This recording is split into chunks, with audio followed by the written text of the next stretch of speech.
Olá, boa noite a todos, boa noite às mulheres que nos acompanham. E eu volto aqui com a doutora Eunice, como eu falei para vocês, nós estamos privilegiando a saúde, temos feito temas relacionados à saúde, porque nós temos visto a necessidade tão grande de mais informações, de mais cuidado com a saúde, já que a saúde é um presente de Deus, nós recebemos a vida com saúde, e eu sei que a sua vontade, você que está aí do outro lado, é de servir a Deus, de trabalhar, de estar bem, de estar disposto, e para servir a Ele, o trabalho exige que você tenha a disposição, que você tenha saúde, e evangelizar, pegar sol, pegar chuva, ou mesmo estar servindo ali na igreja, você correndo para um lado, para o outro. Isso exige que você esteja bem. E um dos assuntos, um dos temas mais recorrentes que as mulheres, né, principalmente o universo feminino, aí, mais tem dificuldade, é com respeito à menopausa, a fase que há a baixa hormonal e como lidar com isso. É claro que nós estamos falando, quando eu falo universo feminino, eu até acabei de aprender agora, porque nós temos aquela noção, assim, aquela impressão que nós somos maioria no mundo, né, as mulheres. Mas eu acabei de descobrir com a doutora Eunice, que está aqui novamente, boa noite, doutora, Boa noite, Nanda. que nascem mais homens do que mulheres. Só que, explica para eles, que essa informação é bem interessante, doutora. No primeiro mês de vida, assim, se a gente pegar assim, a quantidade, vai no cartório de registro civil, né? Quantas crianças nasceram naquele mês? Quantas do sexo masculino? Quantas do sexo feminino? O sexo masculino é maior do que sexo feminino. Isso em qualquer país do mundo. À medida que vai passando, até o final do primeiro ano de vida, o menino morre mais do que a menina. É mais frágil. E à medida que vai, assim, as outras faixas etárias, né? Pré-adolescência, adolescência, morre mais homem do que mulher por causa do tipo de vida. As causas de morte por violentas, né? Ele é mais exposto à violência, mais exposto acidentes. por acidente e violência. E depois as doenças cardiovasculares. E aí, quando chega assim na faixa de 50 anos, tem muito mais mulher do que homem. Então, já que nós realmente somos maioria, não só no mundo, mas até na igreja e no corpo de obreiras, no corpo de obreiros também, a maioria é mulher, nós vamos privilegiá-las agora, dando algumas informações importantes a respeito da menopausa. Doutora, a pergunta mais importante, eu creio que deva ser a primeira. Existe uma idade certa para começar a menopausa?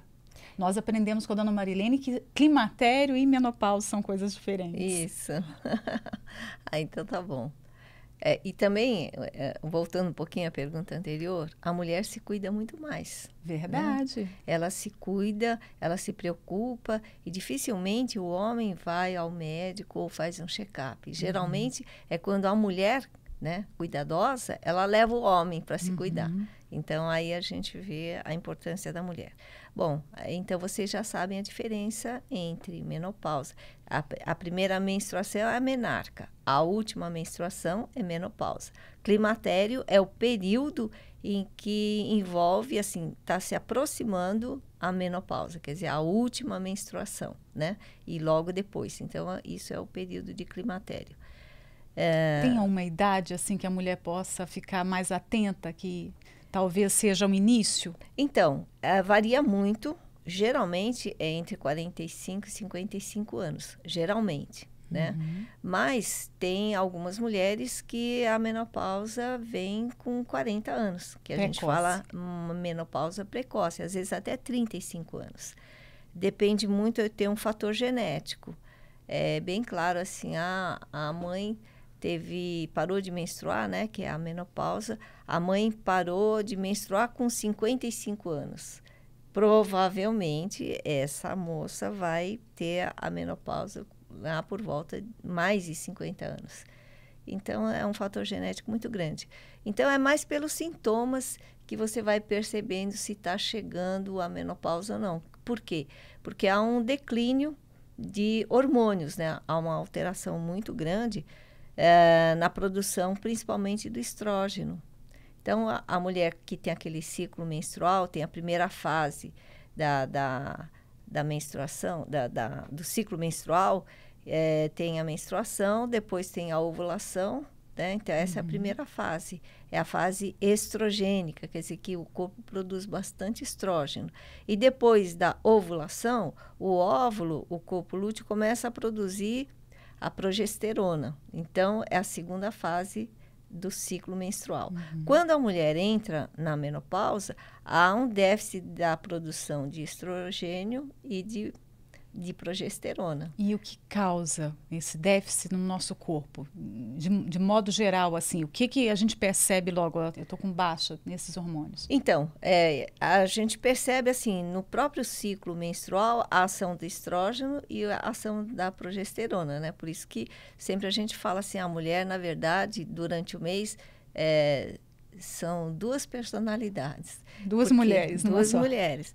Então, imagina quando há uma falta do estrógeno. Então, o estrogênio, ele dá, assim, uma sensação muito boa de autoestima boa, ela tem uma vitalidade maior, tem um bom humor, tá? Essa primeira fase, né? E quando chega na ovulação, então ela está no auge, assim, toda social, bem falante, bem humorada, que é a fase onde mais vai tolerante. mais tolerante, ela está propensa a engravidar, né? A haver a fecundação.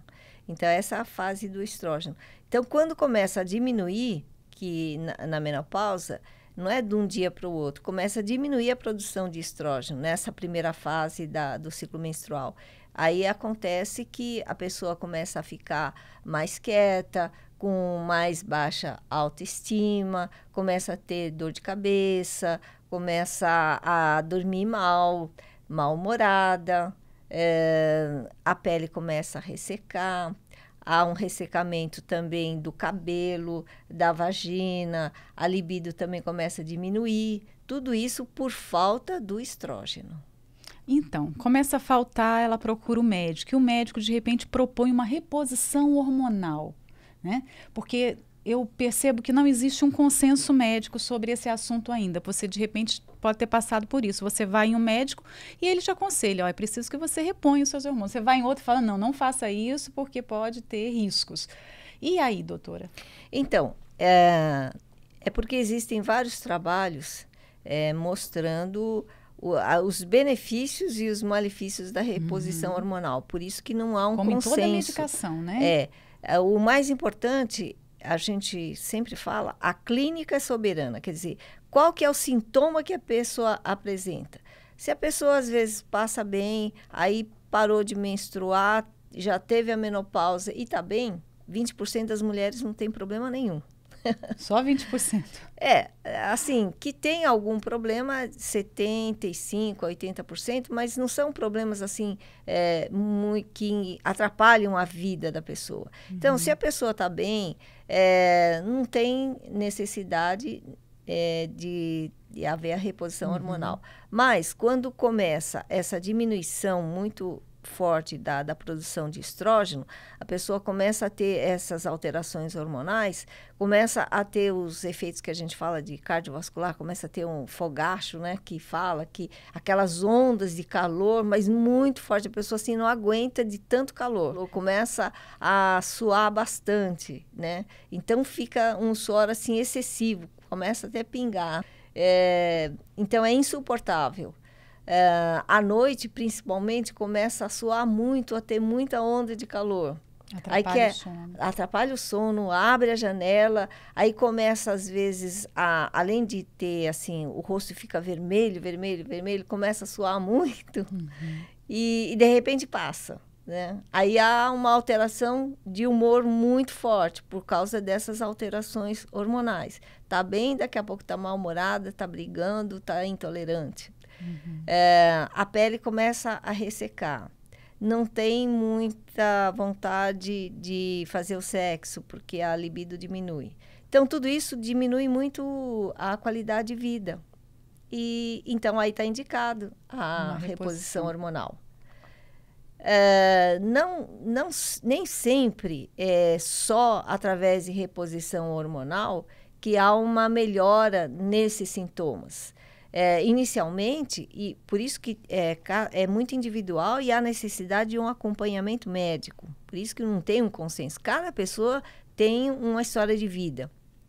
Então, o que nós falamos no programa anterior, a importância da pessoa ter uma vida social, né? De ter amigo, amiga, de fazer caminhadas diárias, pelo menos meia hora, né? 3 vezes por semana. Isso diminui muito o risco cardíaco. A pessoa começa a se alimentar melhor. Só de começar a andar, já diminui essas ondas de calor. É impressionante. Então, eu costumo ouvir assim, que exercício é importante para a saúde, mas por tudo que eu tenho percebido, né, tanto pela parte médica como pela experiência mesmo, é que o exercício é fundamental, ele não é importante, né? Ele é vital para a nossa vida mesmo. Como a gente tem que tomar água, tem que se alimentar, tem que dormir, você tem que fazer atividade física, né? O anormal é você ficar só sentada, né? Ter essa vida sedentária sem se movimentar. O exercício físico não é você ficar malhando na academia, correndo na esteira. Importante a senhora falar isso. Exercício físico é a pessoa se movimentar, arrumar a casa, dar uma volta no quarteirão. Descer não um ponto precisa antes, ficar né, correndo, do ônibus e andar um pouquinho até em casa, subir escadas. Isso é o mais importante. Mas, pelo menos, o ideal seria, assim, se a pessoa pudesse contar os passos, pelo menos 10 mil passos por dia. Isso já diminui o risco cardíaco da pessoa ter doença cardiovascular ou da pessoa ter um derrame, né? Um AVC. E hoje existem os aparelhozinhos que você coloca no braço que vai monitorar no celular, isso. Né? No celular tem também. Um aplicativo que quando você olha, você vê quantos passos você deu.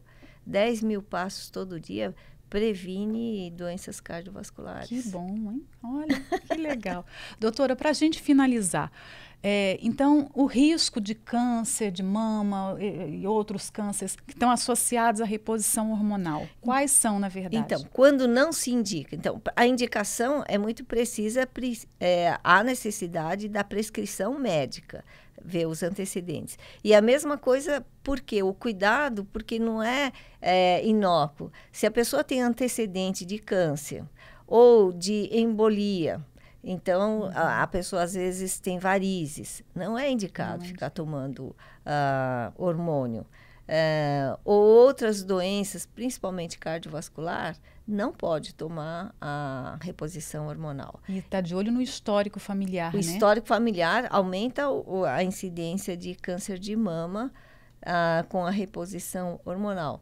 Por isso que a reposição hormonal também tem que ser mínima. A dose mínima que faça um efeito bom nesses sintomas que a gente acabou de falar.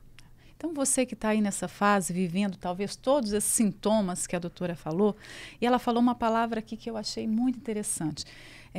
Porque a vida essa fase traz uma maturidade, uma segurança tão boa para a mulher.